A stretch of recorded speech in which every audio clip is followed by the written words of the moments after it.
하나님께서 오늘 우리에게 주시는 말씀은 창세기 4장입니다. 창세기 4장 23절에서 26절까지 말씀을 제가 받들어 읽겠습니다. 라멕이 아내들에게 이르되 아다와 실라여 내 목소리를 들으라. 라멕의 아내들이여 내 말을 들으라.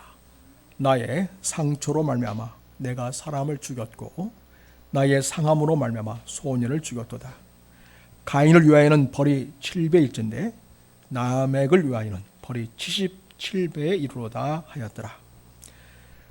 아담이 다시 자기 아내와 동침하며 그 아들을 낳아 그의 이름을 셋이라 하였으니 이는 하나님이 내게 가인이 죽인 아벨 대신에 다른 씨를 주었다 함이며 26절 셋도 아들을 낳고 그의 이름을 에노스라 하였으며 그때 사람들이 비로소 여호와 이름을 불렀더라. 아멘. 지난주 대한민국의 관심사였던 월드컵 축구 이야기를 안 할 수가 없겠습니다.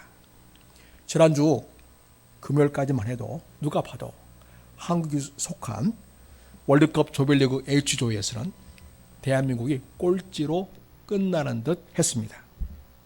그런데 토요일 0시에 열린 카타르 월드컵 조별리그 H조 마지막 경기는 우리에게 새로운 희망을 보게 해 주었습니다. 한국 선수들이 끝까지 포기하지 않고 최선을 다해 뛰고 또 뛰었습니다. 마침내 우리를 모두 함성과 뜨거운 감격에 적게 하는 승리를 거두었습니다. 파키스탄에 0대1로 끌려가던 상황에서 김영권이 많은 골을 터뜨렸고 게다가 황희찬의 역전골로 우승 후보로 꼽히고 있는 포르투갈을 2대1로 꺾었습니다. 우리 대한민국은 2010년 남아공 월드컵 이후 역대 두 번째로 월드컵 원정 16강에 진출을 했습니다. 기적이 일어났습니다. 온 국민들이 열광했습니다. 손흥민은 기쁨에 눈물을 흘렸고 경기를 보던 국민들은 너무 좋아서 서로를 부둥켜 안고 펄짝펄짝 뛰었습니다. 승리라는 것은 이렇게 기분 좋게 만드는 것이었습니다. 바울 사도는 우리 신앙을 운동선수 그리고 경기에 비유하곤 했습니다. 그리고 우리가 믿음의 승리를 향하여 끝까지 포기하지 말고 싸워야 한다. 이렇게 말씀해 주셨습니다. 마침내 영적 승리를 이루는 신앙의 경주를 위해서 바울 사도는 우리에게 믿음으로 이 살아난 싸움을 싸우고 믿음의 경주를 이룰 것을 격려하였고 자기 자신 또한 끝까지 그러한 모습을 보여주었습니다. 그리고 바울은 우리에게 이렇게 권면하고 있습니다. 디모데후서 3장 말씀입니다.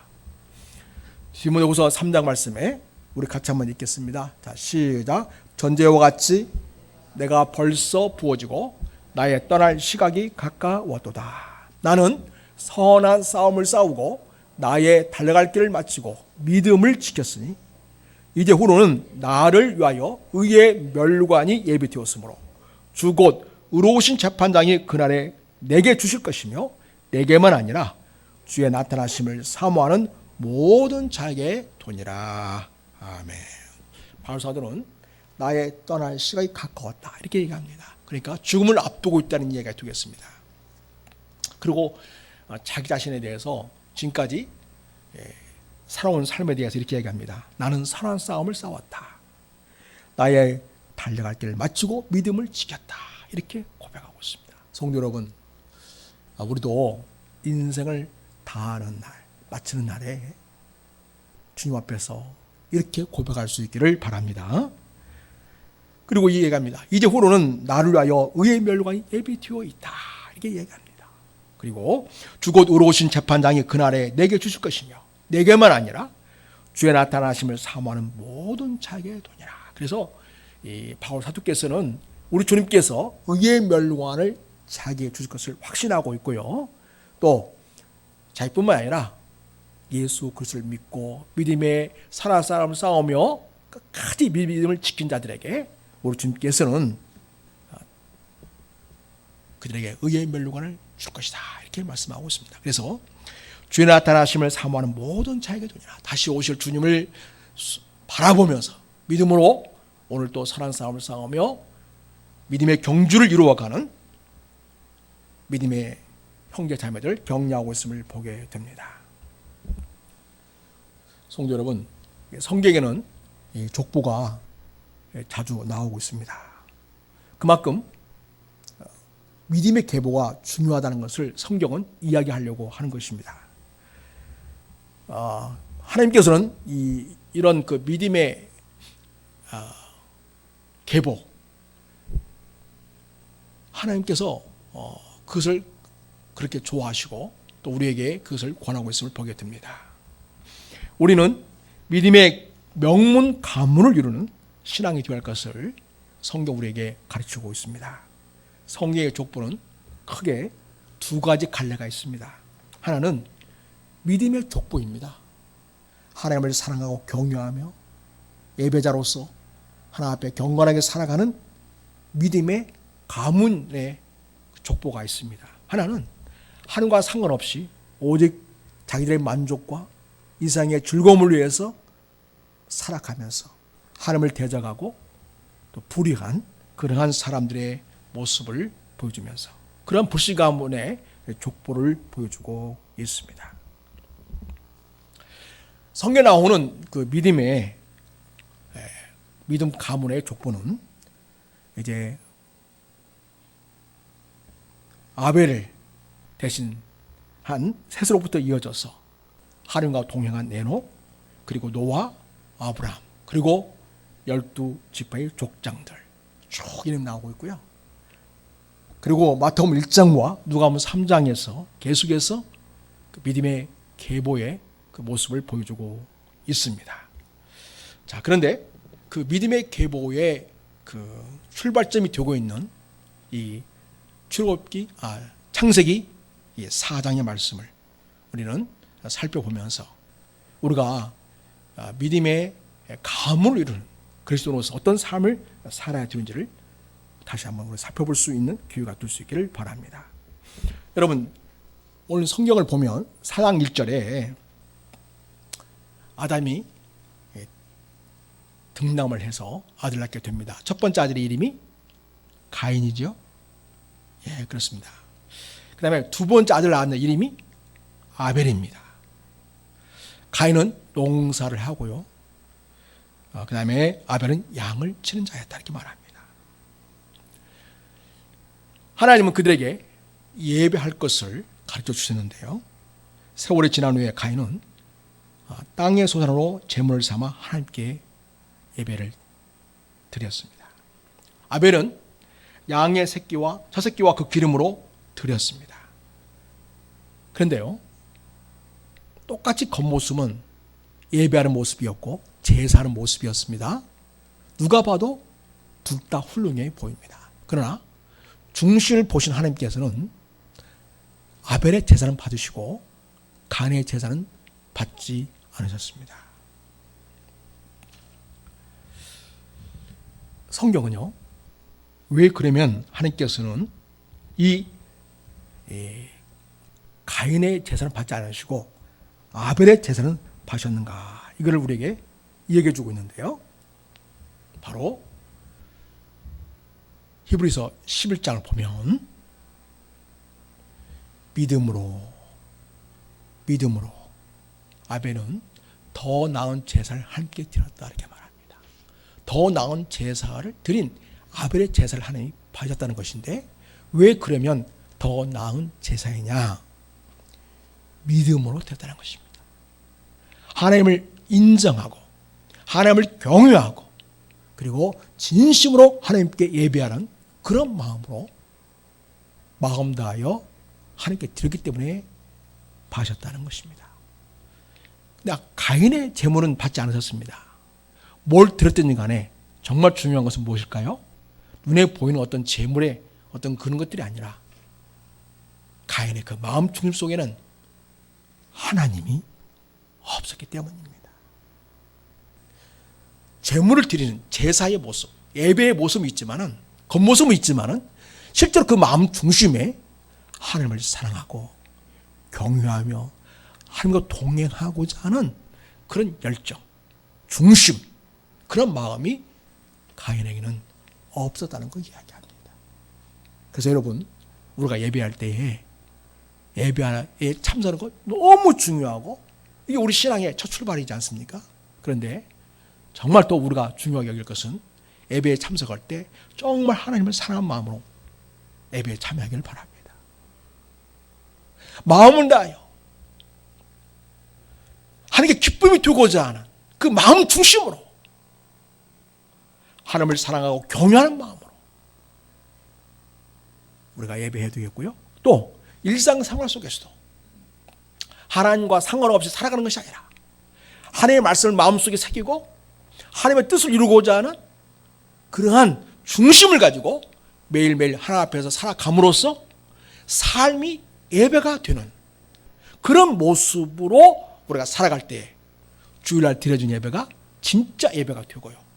하나님 기뻐하시는 예배가 될 줄로 압니다. 사랑하는 여러분, 오늘 그 사장에 보면요, 그 가인이 하나님 앞에 죄를 지은 다음에 하나님 앞에 용서를 구해야 되는데 오히려 그러기보다는 변명하는 모습을 보여줍니다. 여러분, 창세기 3장에서 아담과 하와가 죄를 지은 이후에 하나님께서 네가 어찌하여 이렇게 했느냐 할 때 그들이 보여준 태도는 무엇이었습니까? 예, 변명으로 일관했던 것입니다.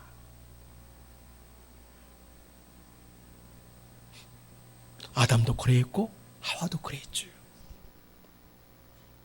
근데 여러분, 이 죄의 특성은 계속 영향을 끼치는 그런 속성이 또 있습니다. 선한 것도 영향을 끼치지만 안 좋은 것도 영향을 끼치게 되는데요. 그런 안 좋은 영향이 또 자식에게까지 이어지는 것을 보게 됩니다. 안타까운 일이죠. 하나님께서 그 가인이 자기 예물을 하나님이 받지 않았다는 사실에 대해서 자기에게 무엇이 잘못되었는지를 잘 살피고 다시는 하나님이 받지 않으신 그런 제사를 드리지 않고 하나님이 기뻐하시는 제사를 드려주겠다. 이런 마음의 새로운 다짐과 결심을 가져야 했습니다. 그런데 가인은 그런 결심보다는 하나님이 받아주신 그 아벨의 제사에 대해서 굉장히 분노했고요. 또 하나님께 기쁨이 되고 하나님께 받아들여진 제사를 드린 아벨을 시기하고 질투를 했습니다. 그래서 가인은 분노하는 마음으로 결국은 동생을 들로 나오라 해가지고 그를 돌로 쳐 죽이는 끔찍한 살인을 저진 것을 보게 됩니다. 여러분, 이와 같이 죄라고 하는 것은 하나님의 말씀에 불순종하고 또 변명으로 일관하고 더 나아가서 사람까지라도 죽이겠다고 하는 살인적인 그런 생각에까지 이르게 된 것을 보게 됩니다. 하나님이 가인에게 묻습니다. 네가 분하여 함은 어찌 되며 네가 안색이 변한 것은 어찌 된 일이냐 물었더니 그 다음에 네가 선을 행하면 어찌 낯을 들지 못하겠느냐.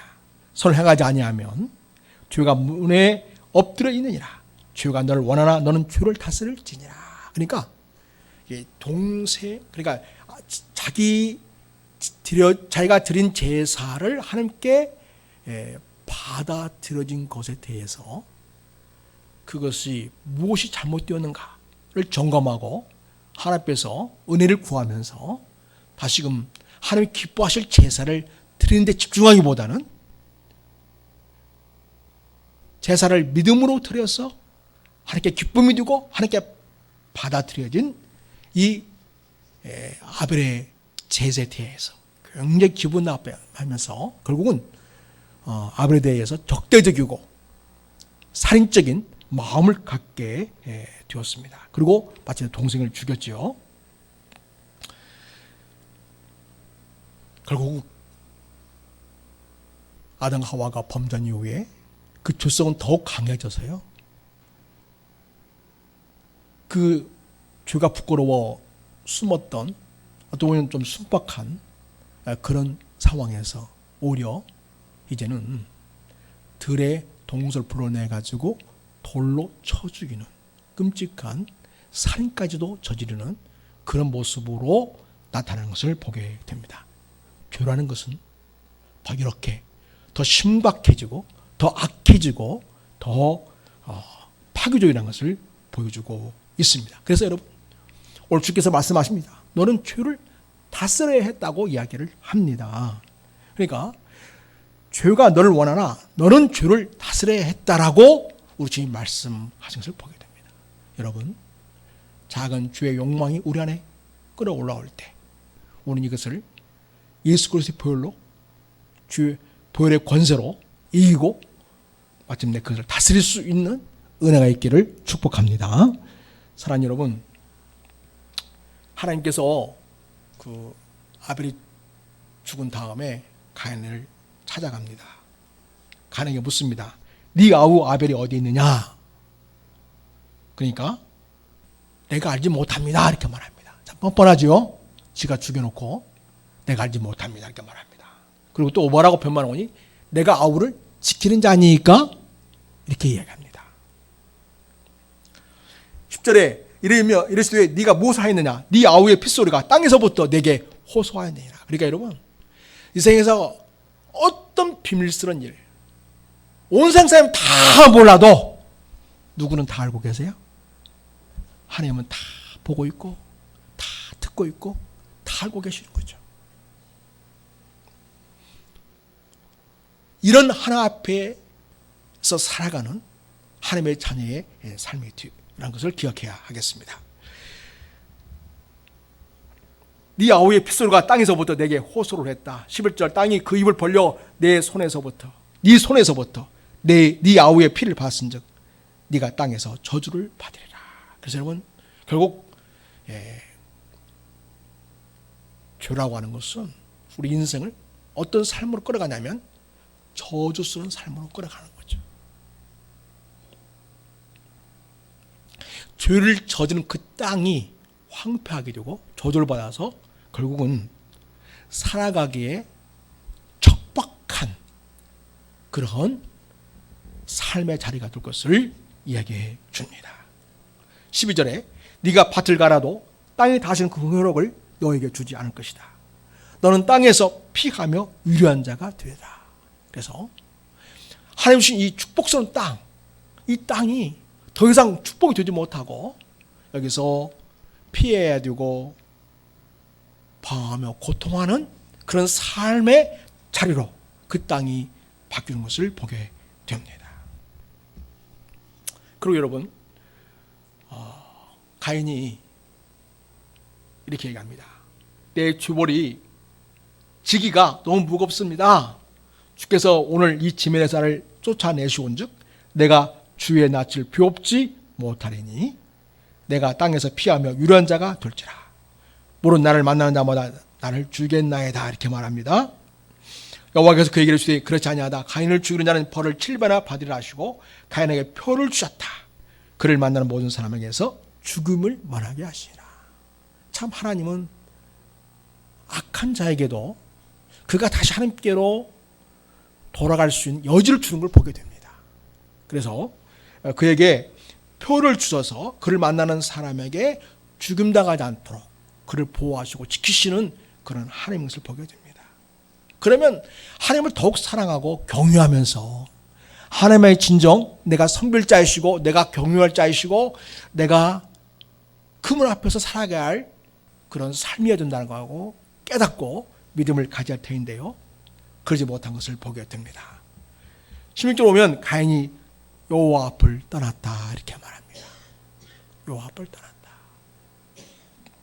그래서 여러분 하나님과 상관없이 오직 자기 만족과 육신적인 일만을 위하여 살아가고자 하는 인생을 선택했다는 것을 보여주고 있습니다.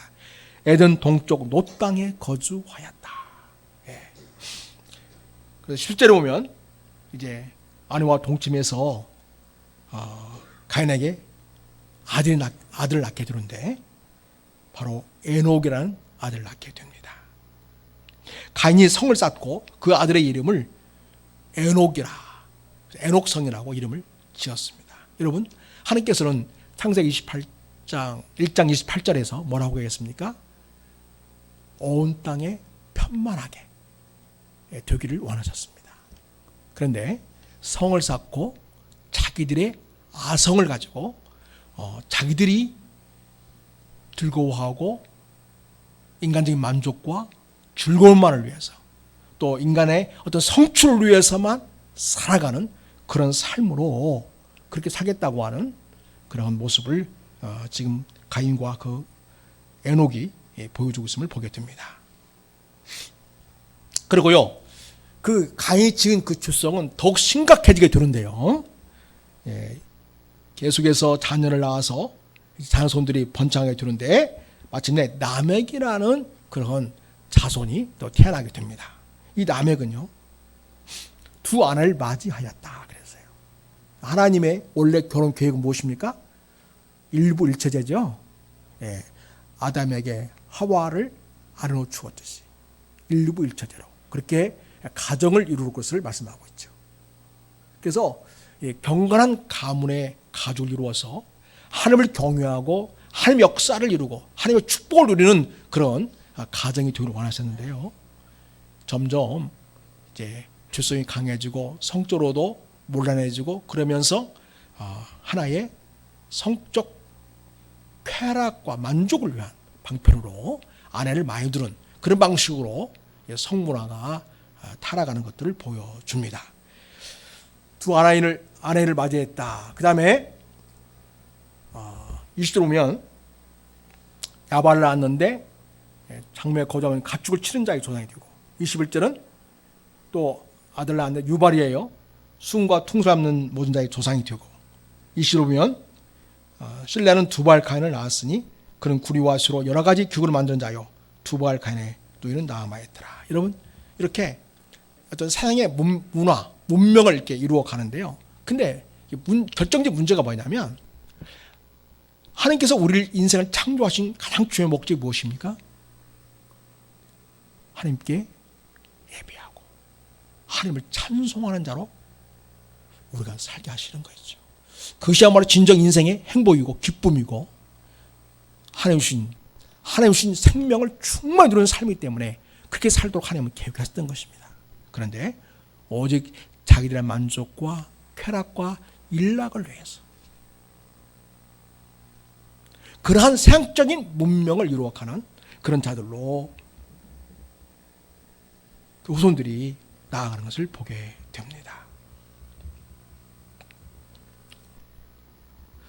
그래서 여러분, 그 가인이 아들을 낳아서 그 이름을 에녹이라고 했는데요. 그 에녹의 이후에 자녀 손들은 하나님을 점점 떠나서 세상적이고 인간적이고 그리고 하나님을 대적하는 그러한 삶을 이루어가는 것을 보게 됩니다. 그런데 여러분, 이 하나님께서 이 아벨 대신에 이 아담에게 새로운 아들을 주십니다. 이름이 무엇인지 아시죠? 셋입니다. 셋. 셋이라는 새로운 아들을 주셨는데요. 이 아들의 가문은 믿음의 가문을 이루게 됩니다. 그래서 가인은 불신의 가문을 계속 이루어가는 반면에 셋은 계속해서 믿음의 계보를 이루는 가문을 이루어가는 것을 보게 됩니다. 그 후손 중에 하나, 셋의 후손 중 하나가 이름이 바로 에녹인데 이름은 똑같아요. 여러분, 가인의 아들의 이름이 에녹이에요. 이름은 똑같아요. 그리고 이제 셋의 후손 중에 이름은 이름이 에녹이 있습니다. 이름은 똑같지만 전혀 다른 삶을 사는 거예요. 하나님과 상관없이 자기 멋대로 사는 삶, 오직 자기 즐거움과 만족과 인간적인 성취를 위해서 살아가는 삶, 그것이 바로 이 가인 후손인 에녹과 그의 후손들의 삶이라면, 셋의 후손인 이 에녹이라는 사람은 하나님과 동행하는 사람이었습니다. 여러분, 하나님과 동행하는 모습은 맨 처음 등장하는 모습은 어디에서 볼 수 있습니까? 바로 창세기 2장에서 볼 수 있습니다. 하나님이 아담과 함께 에덴 동산을 거닐었다고 말합니다. 하나님이 계신 그 자리에서 아담과 하와가 하나님과 동행하는 그런 삶을 이루어갔습니다. 그럴 때 그들은 진정 생명으로 충만했고 만족했고 기쁨을 가득 찬 삶을 그들은 누릴 수 있었던 것입니다.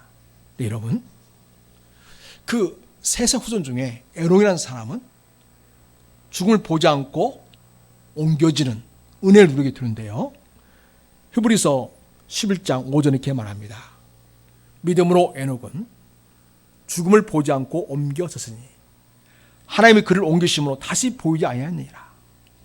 그는 옮겨지기 전에 하나님을 기쁘시게 하는 자라는 증거를 받아내라. 그래서 하나님의 사람, 믿음의 감을 이루는 그런 사람들은 하나님을 기쁘게 쓰게 하는 삶을 살고, 그리고 하나님 앞에 가는 것을 보게 됩니다. 6절에서는 히브리서 11장 6절에 이렇게 말합니다. 믿음이 없으면 하나님을 기쁘시게 하지 못한다. 하나님께 나아가는 자는 반드시 그가 계신 것과 또한 그가 자기를 찾는 자들에게 상 주시는 이심을 믿어야 할지니라, 이렇게 말씀하고 있습니다. 사랑하는 여러분, 우리는 하나님께 나아가는 자입니다. 하나님을 기쁘시게 하는 사람으로 우리가 살아갈 수 있기를 바랍니다. 그런 자에게 하나님은 반드시 그가 계신 것, 그래서 우리가 하나님께 나아가는 자의 삶의 자세는 뭐냐면 하나님이 계신다는 거죠. 어디에? 여기에. 지금 우리와 함께 계신다는 것을 믿는 거죠. 물론 하늘 보좌에 계시지만 하나님은 온 우주 충만해 계시는 분이시지만, 오늘 나라고 하는 존재와 관련해서 우리 성도들의 모든 삶과 관련해서 하나님은 지금 우리와 함께 계신다. 그가 계신 것, 그러니까 하나님은 임마누엘 하나님으로 우리와 함께 계시는 하나님으로 우리가 동행하신 분이라는 것을 믿으라는 거예요. 사랑하는 여러분, 오늘 여러분 있는 이 자리에 누가 계십니까? 하나님이 계신 거예요. 지금 여러분 우리가 예배하고 있는데 누가 이 예배 현장 속에 지금 함께 하시고 있습니까? 하나님 아버지가 이 예배 현장 속에 우리와 함께하고 있다는 사실을 믿으시기 바랍니다. 또한 그가 자기를 찾는 자들에게 상 주시는 이심을 믿어야 할지라. 그래서 믿음의 역사를 이루고 믿음의 가문을 이루고 믿음의 계보를 이루는 주의 자들에게 하나님은 상 주시는 분이시다는 거죠. 그래서 이 땅에서 살려고 또 영원한 하나님 나라에서 하나님께 기쁨이 드는 영원한 삶, 영원한 생명을 누리는 자로 진행이 된다는 것을 우리는 기억해야 하겠습니다. 사랑하는 여러분, 사실 하나님을 대적하고 불순종하며 거역하면서 세상적인 문화를 누리고 세상적 문화에 빠져서 세상적인 사람으로 살다가 인생을 마치는 그 모든 역사는요, 눈에 보이지 않지만 분명히 존재하고 있는 마귀가 우리를 죄와 불순종으로 이끈다는 것을 우리는 또한 기억해야 하겠습니다. 사랑하는 여러분, 아담과 하와에게 그의 마음 속에 하나님의 말씀을 불신하는 마음, 하나님의 동기를 의심하는 마음, 더 나아가서 하나님의 말씀을 거역해도 되겠다고 하는 생각을 누가 넣어줬습니까? 마귀가 넣어줬어요.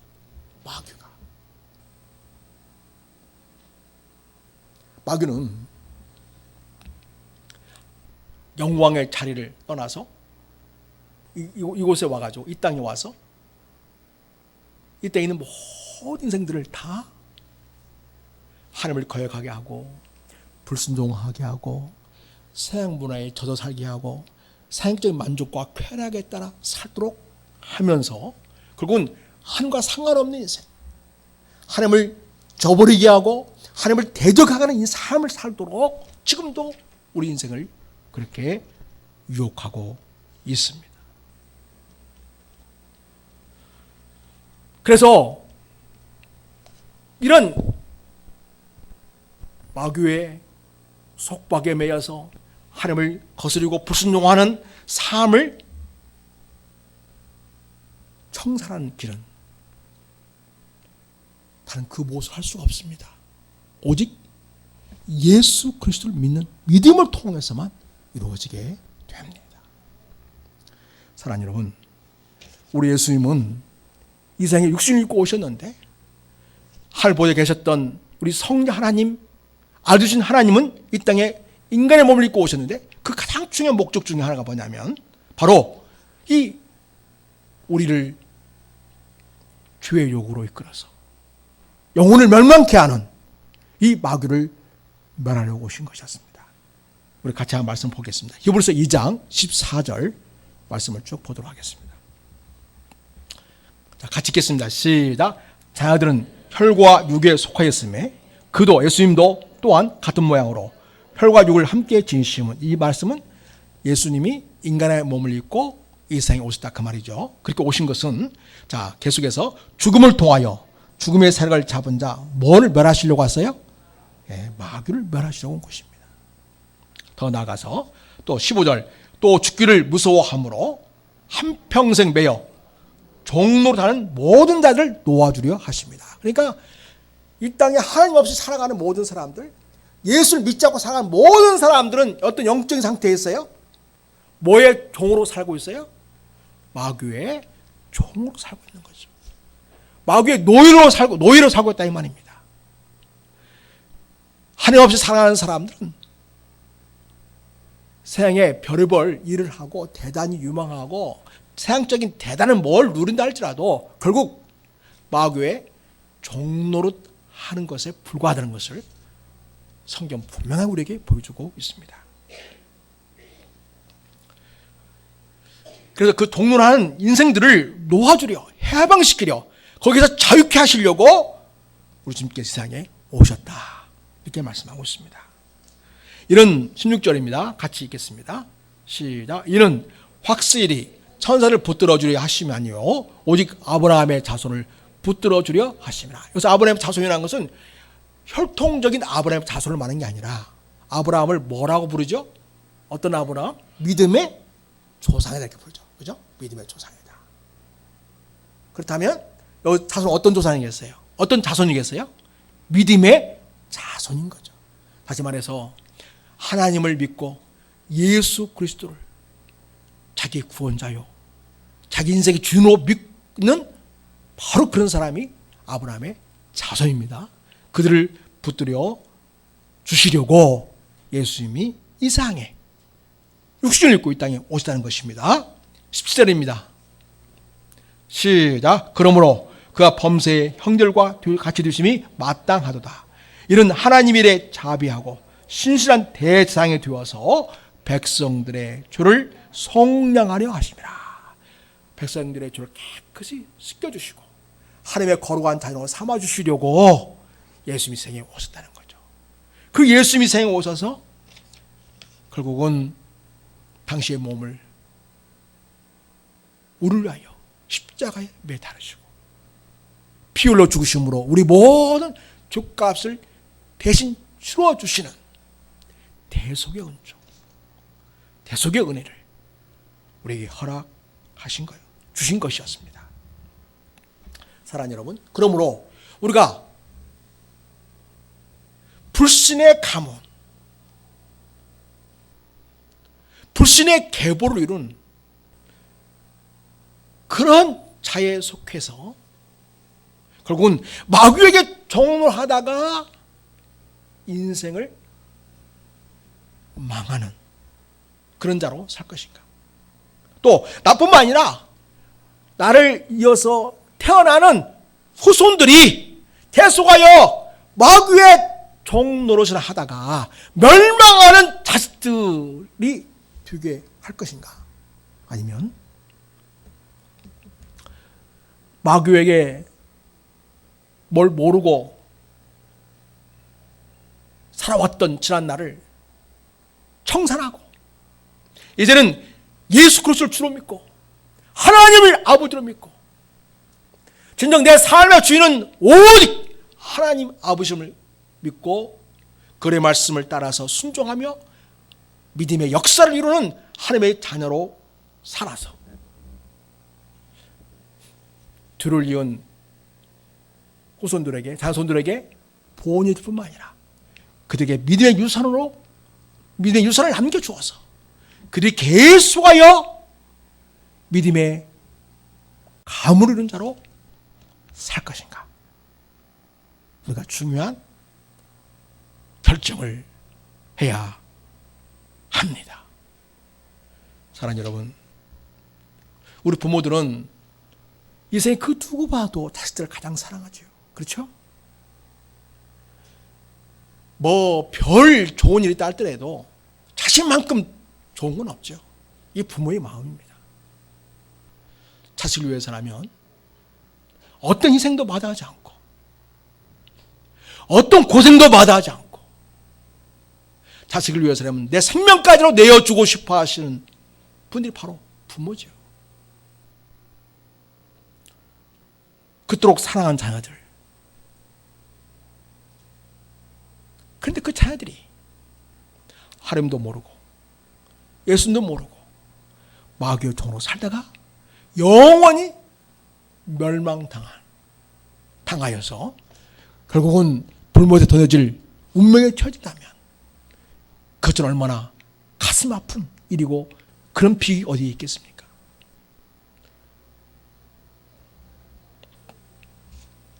이는 엄청난 저주의 운명을 우리 자식들이 꼭 우리 후손들이 당하지 않게 하려면 어떻게 되겠습니까? 내가 예수님을 제대로 믿는 것이 가장 중요합니다.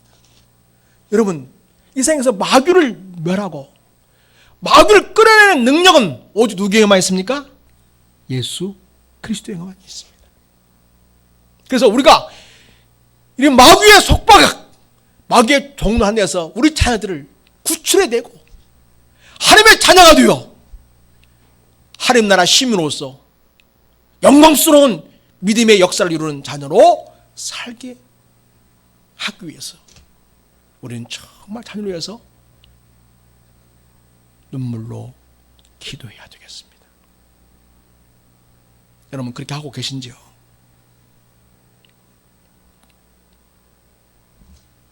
자녀에게 좋은 것 주는 것 필요합니다. 가장 좋은 것을 주십시오. 이 땅에서 끝날 걸로 주지 마시고요. 영원한 것으로 주십시오. 그것은 바로 믿음입니다. 예수 그리스도를 믿는 믿음. 하나님을 사랑하는 믿음.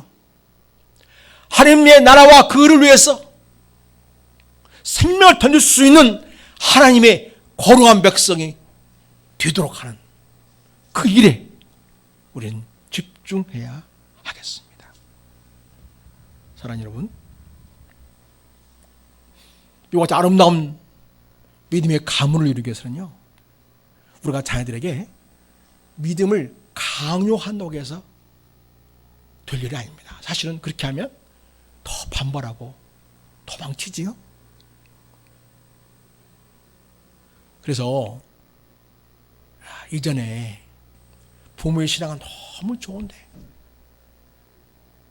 그 믿음을 권하는 방식이 너무 일방적이고 강요적이어서 자녀들이 그 부모에 대한 반감이 있게 되고 그 반감으로 인해서 난 앞으로 크면은 교회 안 나가야 되겠다. 그런 생각을 많이 들게 했습니다. 여러분, 우리 자녀들을 위해서 기도하고요. 그리고 우리 자녀들을 위해서 신앙생활을 잘하도록 하려면 강요나 일방적인 방식은 안 되고 사랑의 방법으로 해야 합니다. 사랑으로. 우리 주님이 하신 방법은 사랑이었습니다. 우리 주님이 이 땅에 오셔서 그들을 구원하는 방식은 사랑의 방식이었습니다. 쟤들이 얼마나 답답합니까? 주님이 하신 말씀 새로 깨닫지도 못하고 주님이 본을 보여주시는데 나중에 엉뚱한 짓을 하고 철없는 애기들처럼 그렇게 모습을 보였습니다. 그러나 주님은 한결같이 그들을 사랑했다고 말합니다. 사랑하되 끝까지 사랑하셨다 이렇게 말합니다. 여러분, 자녀들 사랑하시죠? 그 몸만 사랑하지 마시고요. 세상에서 잘 되는 것만 사랑하지 마시고요. 우리 자녀의 그 영혼을 사랑하시고 그들 주님 앞에 세우는 일에 전심전력할 수 있기를 바랍니다. 이 세상에서 아무리 잘 나간다고 한들 지옥 구덩이에 떨어져서 영원한 불못에 던져지는 운명이라면 이것 좀 슬픈 일이 어디 있습니까? 여러분, 이것은 겁줄로 하는 말이 아닙니다. 성경 우리에게 영원한 하나님의 심판이 있고 그 후에는 영원한 하나님의 나라 영생이 있고 그 다음에 영벌이 있다. 영벌에 처한 자는 영원한 불못에 던져진다고 분명히 말씀하고 있습니다. 하나님의 말씀은 살아있는 말씀이요 틀림없이 이루어지는 말씀입니다. 우리 주님께서는 우리를 위하여 목숨을 버리셨습니다. 그래서 우리가 교회에서 생활할 때에도 이런 주님의 사랑을 알기 때문에 우리 형제를 서로 사랑하고 또 우리 자녀들을 위해서도 주님의 사랑으로 그들 보듬고 이해하고 그리고 그들에게 가장 잘 받아줄 수 있는 방식을 연구하고 하나님께 지혜를 구하면서 그들에게 믿음생하도록 해야 하겠습니다.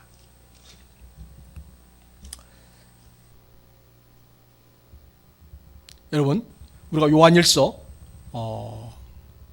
3장의 이 3절 말씀 한번 보도록 하겠습니다. 같이 한번 읽겠습니다. 시작. 그의 계명은 이것이니 곧 그 아들 예수 그리스도의 이름을 믿고 그가 우리에게 주신 계명대로 서로 뭐 하라고요? 사랑할 것이니라. 그 다음에 24절. 그의 계명을 지키는 자는 주 안에 거하고 주는 그의 안에 거하시나니 우리에게 주신 성령을 말미암아 그가 우리 안에 계시는 줄을 우리가 아느니라. 여러분, 우리가 서로 사랑할 때에 우리 공동체 안에 우리 안에 성령의 계시다고는 확실한 증거를 갖게 된다고 이야기를 합니다. 그래서 여러분, 우리는 예수의 사랑을 알고 예수의 사랑을 나눌 때에 아름다운 믿음의 역사를 함께 이루어가고요. 또 우리 안에 역사하시는 성령님의 역사를 우리가 체험하게 됩니다. 요한 1서 3장에 12절에 이렇게 우리가 말하고 있습니다. 우리 12절 한번 보여주시기 바랍니다. 요한 1서 3장 12절.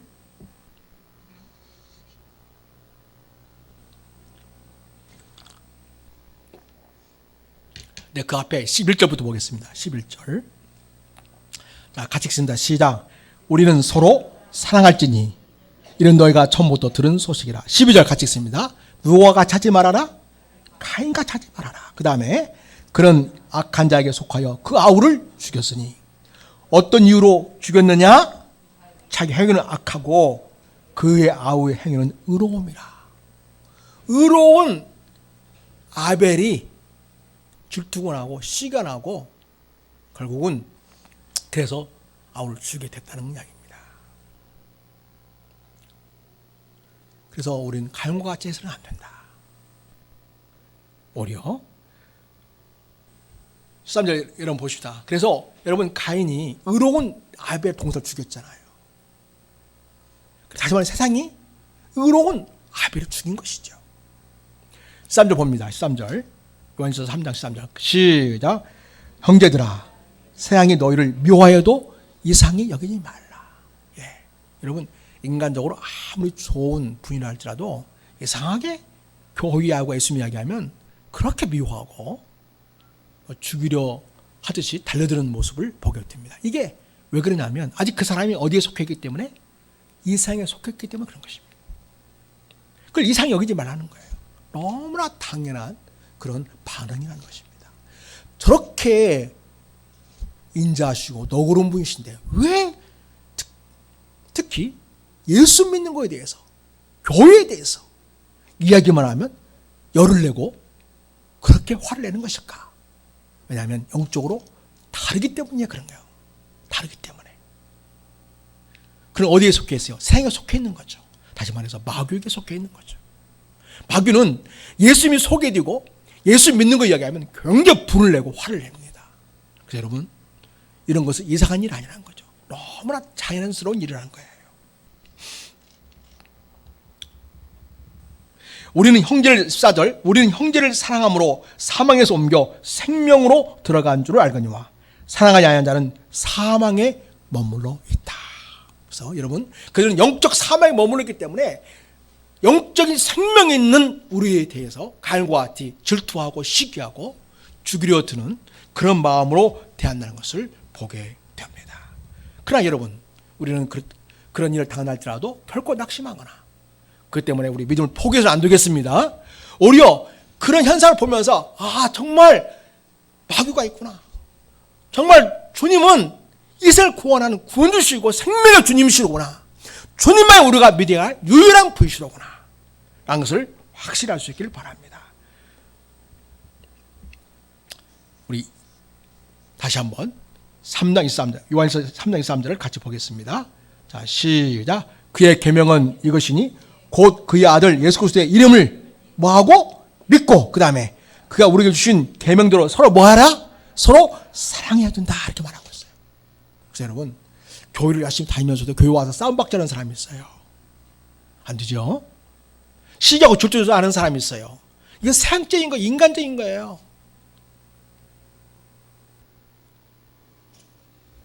정말 우리가 예수를 믿는다면 그 계명대로 살아야 되겠는데 예수님을 믿는 거 중요합니다.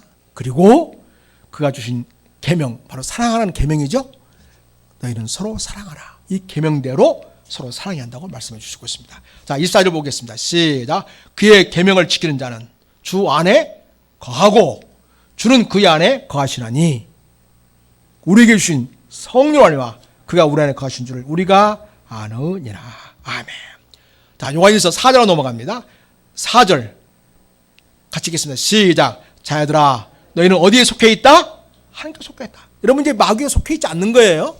예수를 믿는 모든 사람은 다 누구에게 속해 있어요? 하나님께 속해 있고 또 그들을 이겼나니 마귀를 이긴 거예요. 그 다음에 이런 너희 안에 계신 이가 우리 안에 누가 계시죠? 예수님. 예수님이 세상에 있는 나보다 크심이라.